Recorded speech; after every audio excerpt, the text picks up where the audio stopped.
First and foremost, I want to call out this wedge of strings. 12 packets of strings. Those were sent to me by the channel Music is Fun. Please go and subscribe to Music is Fun.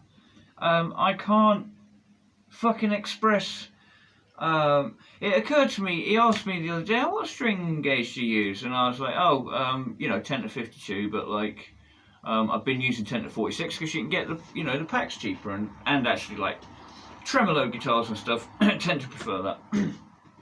And, I've just got used to it. And then it occurred to me, then I thought, I'll ask him what gauge does he use? And then, did he ask me because he's going to send me some strings? Maybe. And I didn't presume, and then he told me he was sending some strings, and I thought, oh, wicked. And I kind of thought he was going to send, like, maybe a 3-pack, I was like, maybe he's going to send a 3-pack. Fucking dude sent 12 sets of strings. I've got 12 guitars. That's the most thoughtful, fucking awesome thing.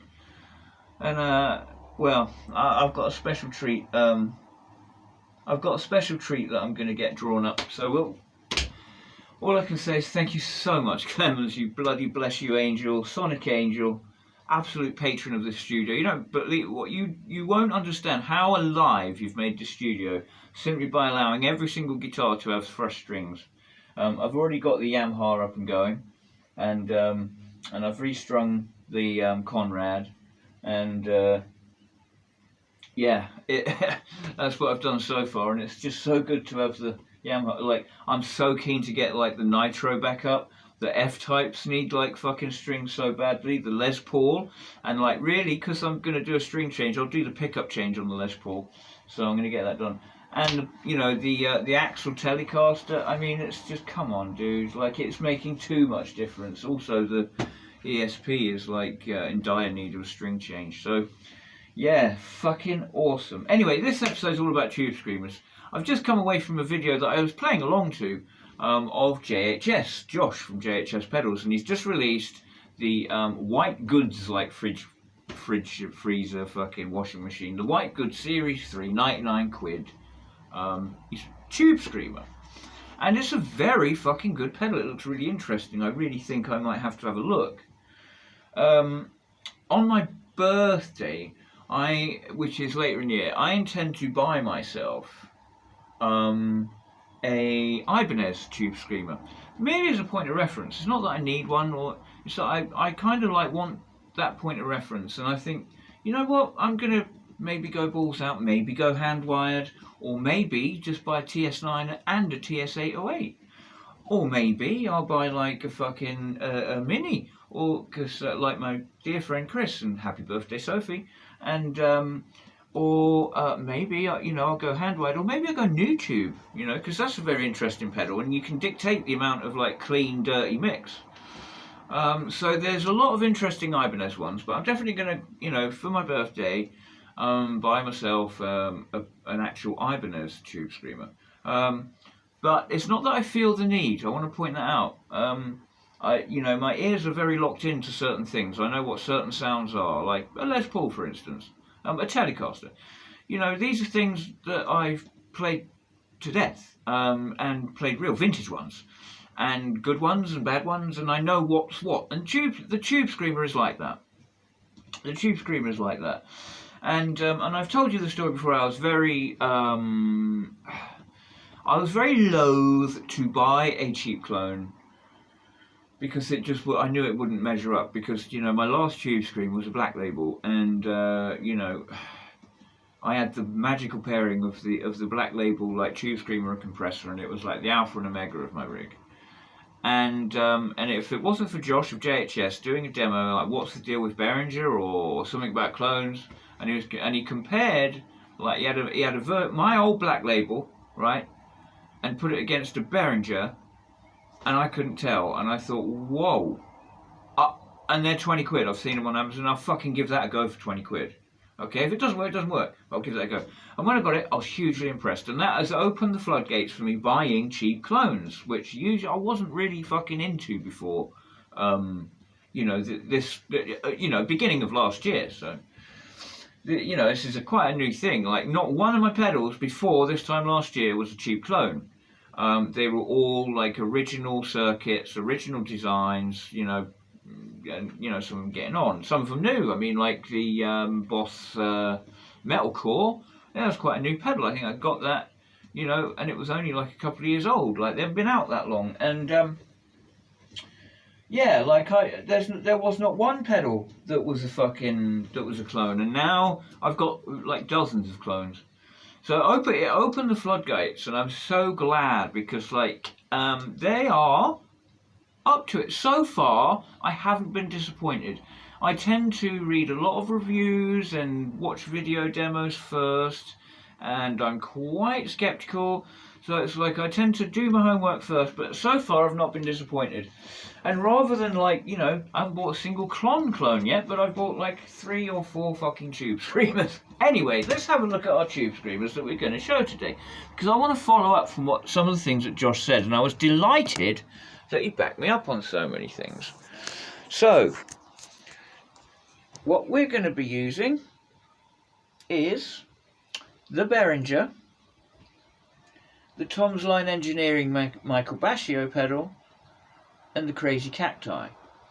As well as that, we have got the model of a TubeScreamer in the M13.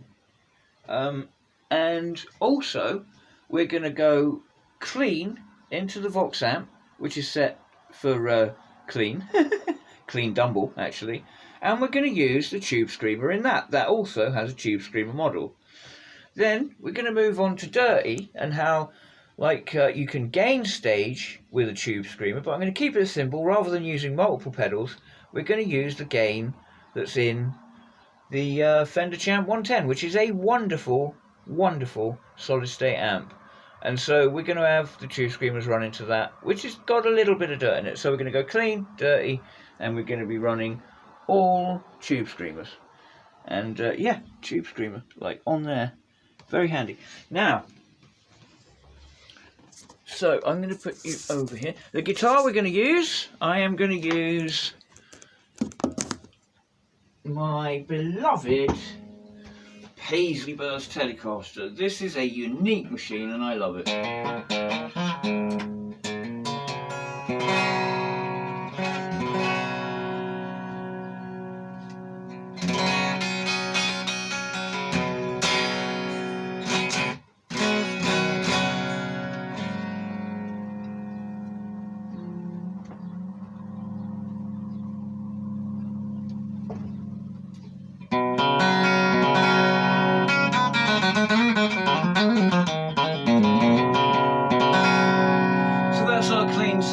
So,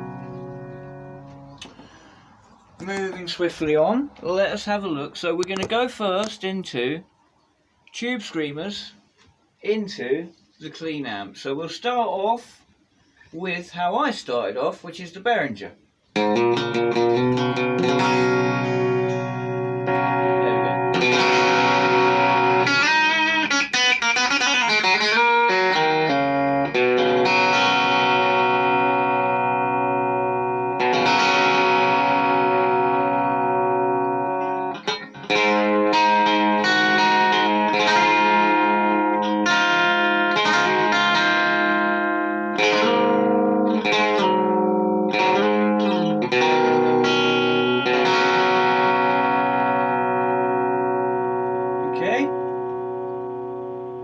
Right, now we're going to move to the Michelangelo Bashio pedal, the Tom's Line.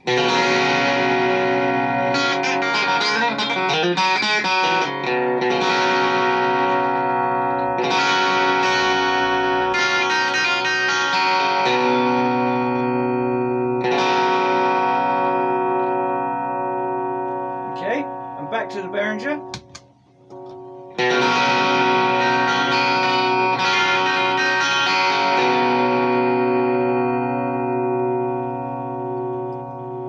Okay, now I'm going to use the model of a TS808 that's on the M13.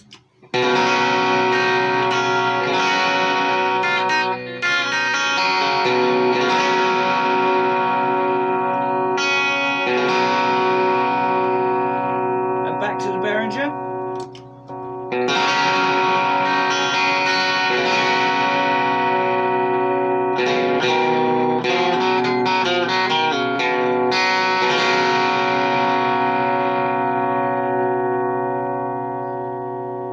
back to the M13.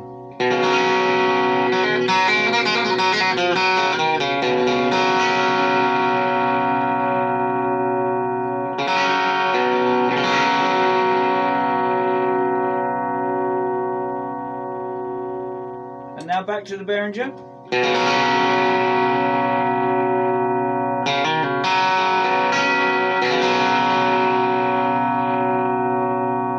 And over to the Michelangelo Bascio Tom's Line Engineering.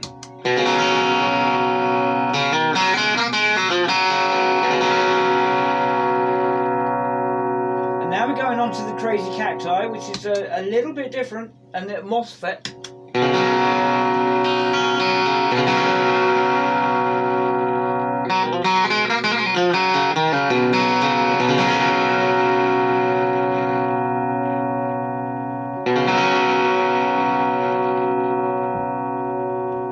Alright, MOSFET to Behringer.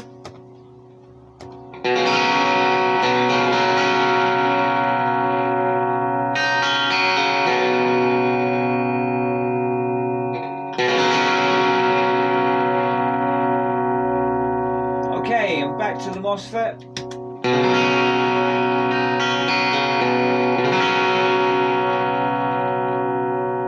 Now there's a fuckload of options, like there's like toggle switch, three-way toggle switches and stuff on this thing, so I can get it into a very, very close to TS9 and TS8-way settings, but this is the most MOSFET sound, if that makes sense. Like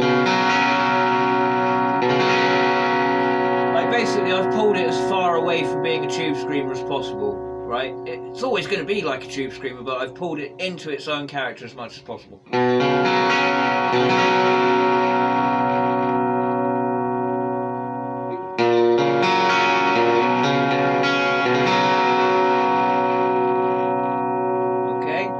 Remember, the Crazy Cacti is a clone of the full-tone full drive MOSFET 2.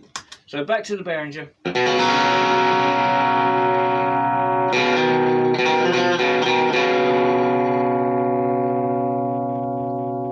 Onto the model on the line 6.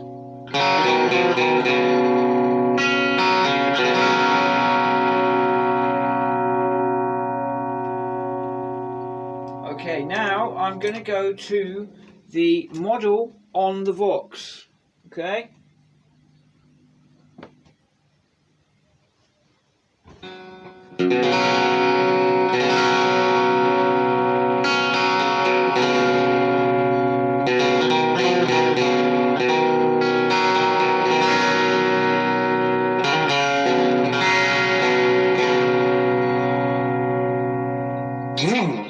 Okay, now it's at this point I want to make a few observations. Now, one of the interesting things I have to point out there, the model of the Tubescreamer that's actually on the Vox Valvetronic amps is very, very good. It's very warm and very fulsome.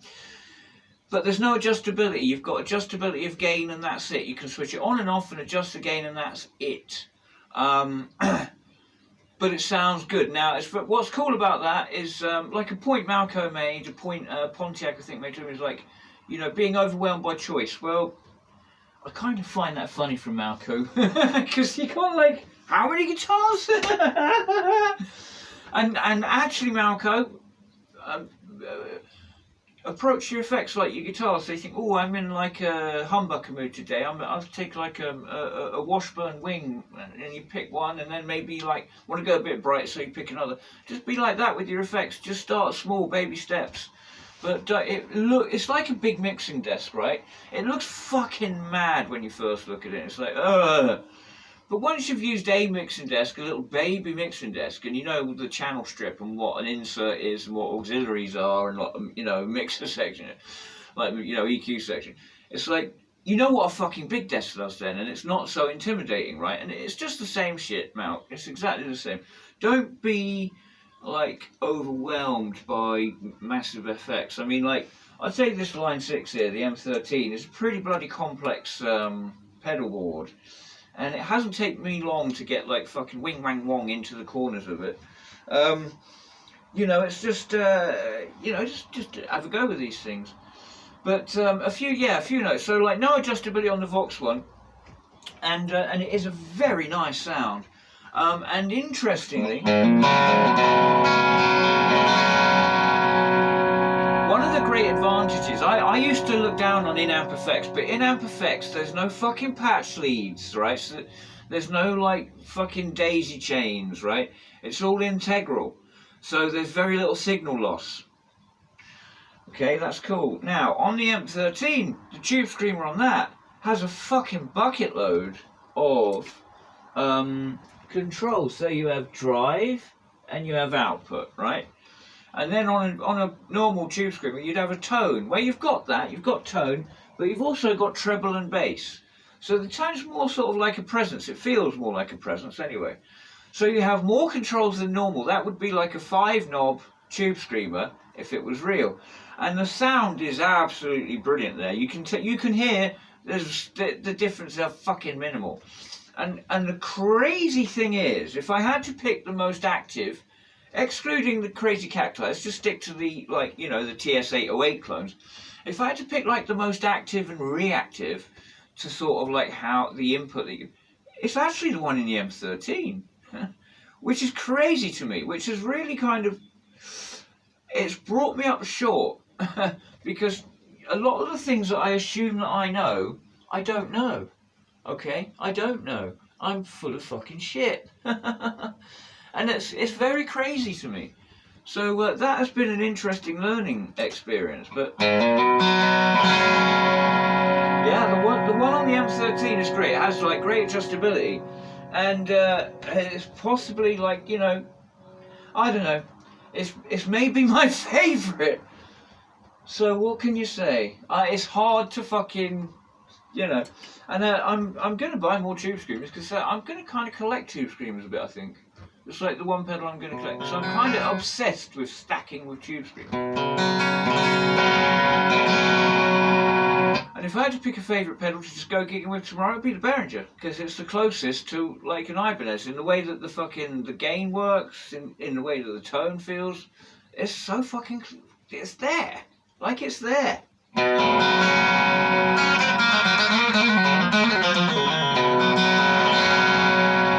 if someone nicks it or it gets broken, it's 20 quid to replace the fucking thing. Why wouldn't you do that? Why wouldn't you do that? You know, I mean, I was looking at the 300 quid hand-wired shit, the one that Gary Holt uses, and you know, I was going to save up for that, and it's like, and I feel like a fucking idiot now. Like, I feel like an idiot. It's like, why hold yourself back like that? Why put a fucking obstacle up like that? Okay, so, right, let's move away from the Vox, and we are going to go into the Champ. Into the Champ, which is in a gain mode, which is in a lovely sound. I know you'll find that hard to believe, but this gain setting here, okay, is actually a really wonderful circuit. It's a great sound. I can't really put it any clearer. So, let you look at the pedals again. I know it's a touch boring, but there you go. I kind of want you to see what I'm doing.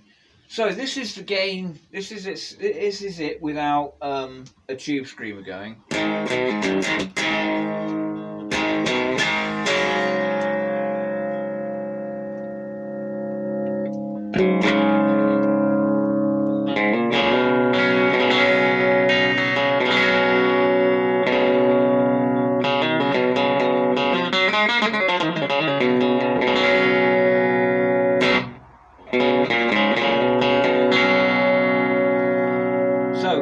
TubeScreamer to a gain like that, which is like, you know, this is your crispy golden crunch gain. You're just giving you a glistening surface, you know, around your guitar sound. It's like a clean sound, but with a glistening surface of crunchiness. Okay,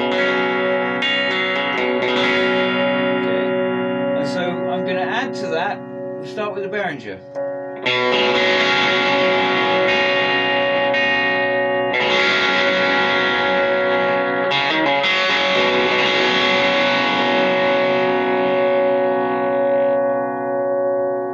Now go to the Michelangelo Bassio pedal, Batio pedal, whatever the fuck, Tom's line.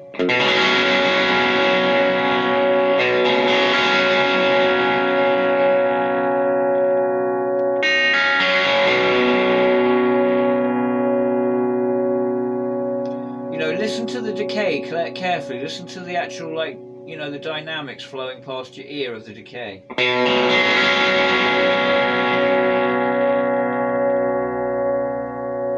Okay, you hear when certain breakup stops and shit like that, right?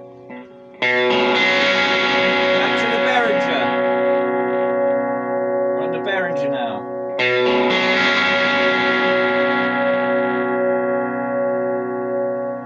Okay, and back to the toms line.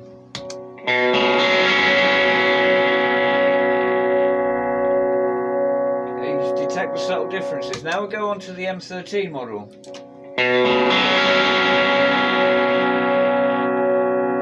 What I mean about the most sort of lively and reactive, like that little bit of that breakup is sort of like, seems to have more fingers on it than the other two, seems to have more trailing edges. See what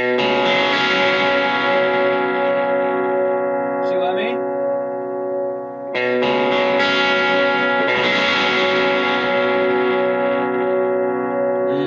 It's really rich. And we'll go to the crazy cacti and you'll understand why I'm so crazy about the crazy cacti. That's got easily the richest decay gain decay.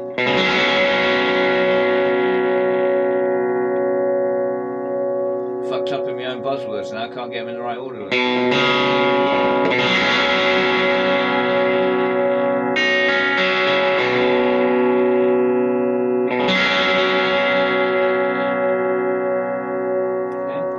Back to the Behringer.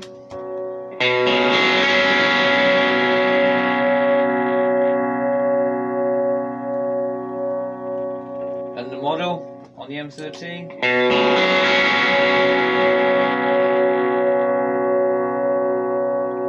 And the toms line.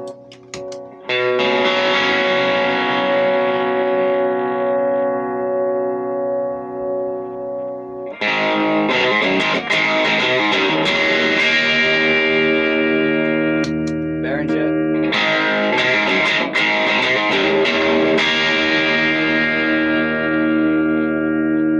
Crazy cacti.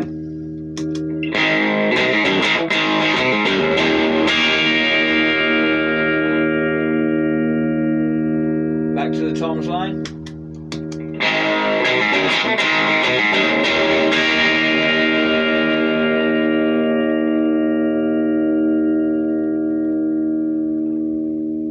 Back to the Behringer.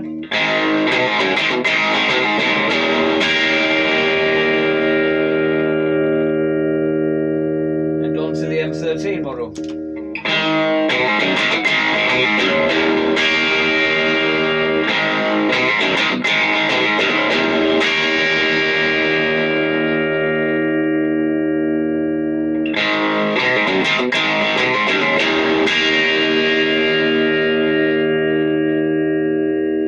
Back to the Behringer.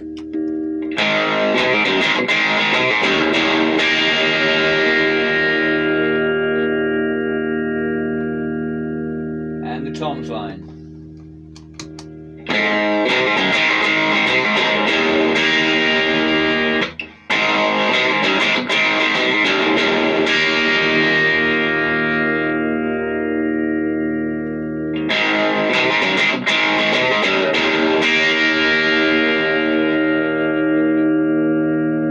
And the Behringer once more.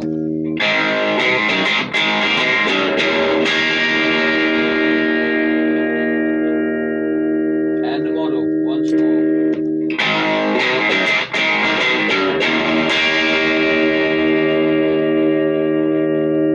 And the crazy cacti.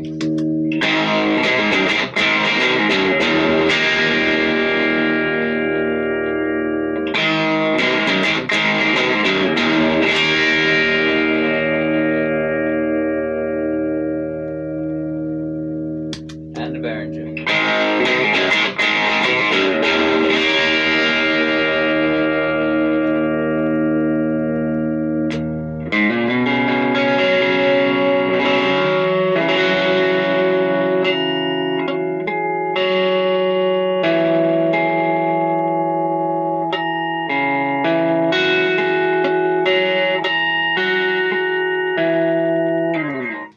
Alright, so a foray into tube screamers, and why I love them.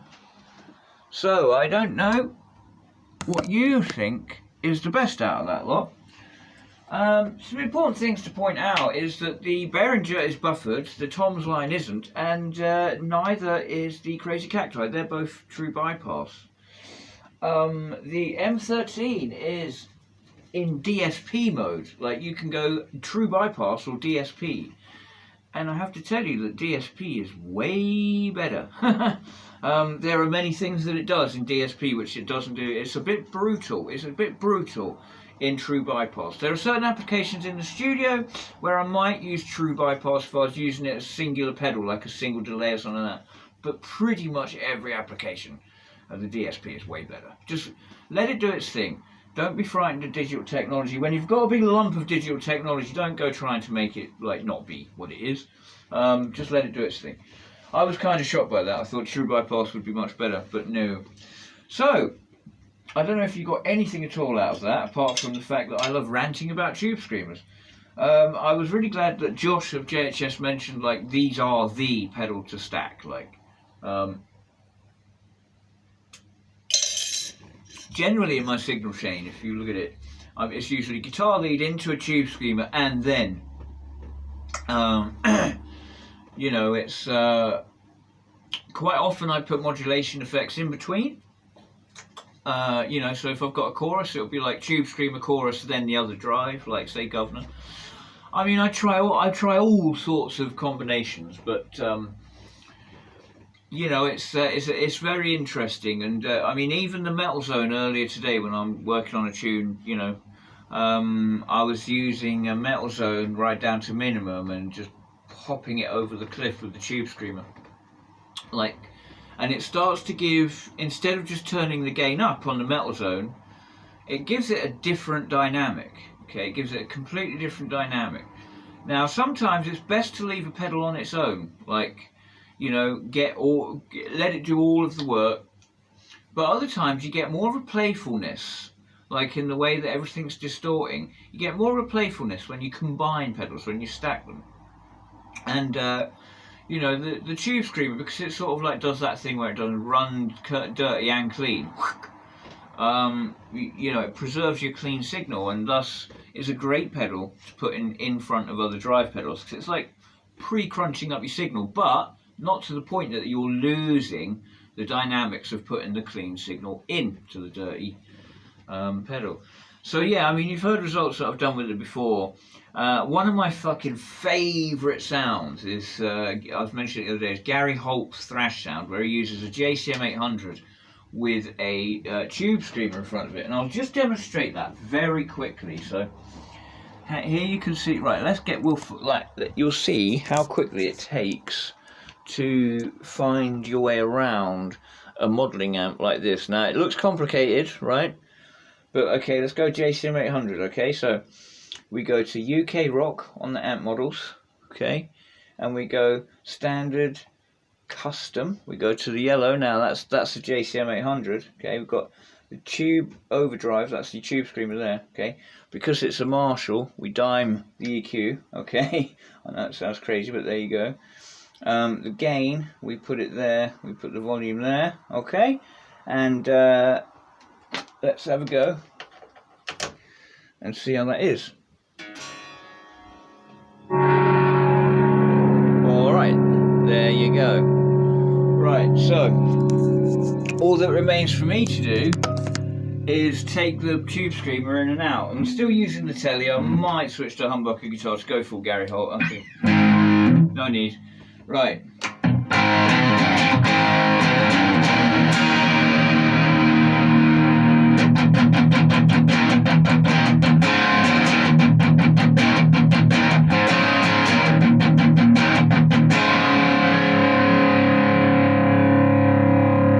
And with a Tubescreamer in front of it.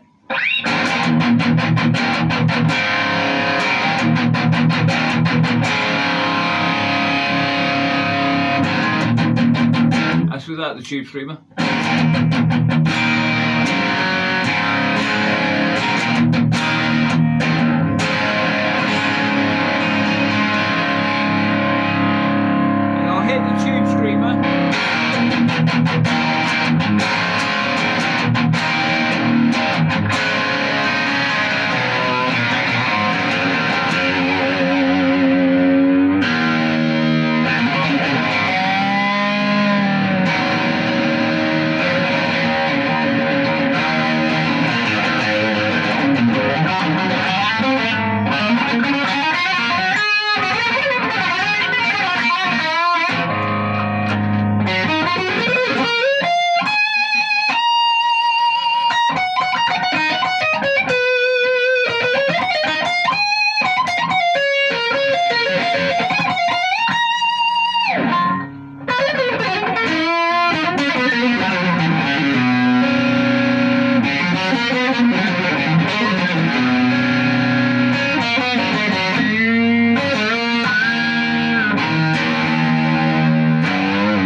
Super crunch. It tightens up the low end. Now, like, you get the TubeScreamer haters, and yeah, you lose all your low end, and it's like, okay, you know, go and do a gig with it. Just shut up and go and do a gig with it. Like, actually have your guitar in a mix and just see what it does. I mean, if you don't get on with it, you don't get on with it. But I find that the people that don't like TubeScreamers generally don't know what they're talking about. But there are those that just like a guitar into a tube amp. Fine. I'm not going to argue with any of that. There are metal players that don't go near TubeScreamer, so I'm not going to argue with any of that. I'm not going to argue with it. But I find the TubeScreamer such a fun pedal for such a little drive pedal, seemingly sort of innocuous, not that special. So much interesting fun to be had with it. The Behringer one is 20 quid. I highly recommend it. The Vivlex, the Donna, all of their little TubeScreamer clones in the mini pedals that I've tried so far, fine. A lot of people have got them. It's a circuit that's good. It's the same circuit, essentially, as the other one in the Tom's line range, which is something that I fancy getting. There's another one called a Tube Pusher, which is a little bit different. I'm keen to try. There's one called the Demon, which is the TS9 and TS808 switchable, which seems to be fucking highly regarded by everyone, and it's like a 27 quid pedal. My mate Mark's got one of those. He's going to lend it to me, so I'm going to give that a try. So I'll show you that on a video, and if it's good, I'll buy one.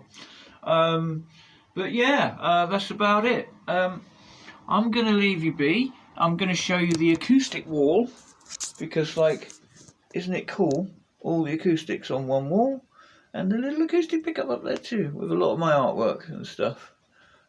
But there you go. There's the Samick, waiting to be built. Did you know I've got a solder kit now? Isn't that amazing? So yeah, I've been, I think I told you about repairing leads and all that shit. But yeah, there we go.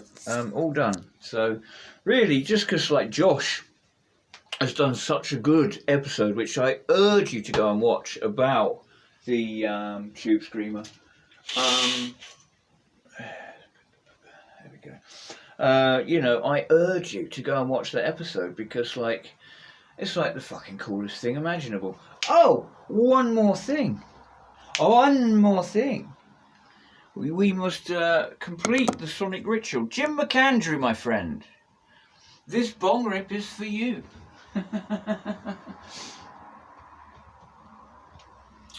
So stay safe out there, my sonic brothers and sisters, and anything you want to ask me, ask in the comments.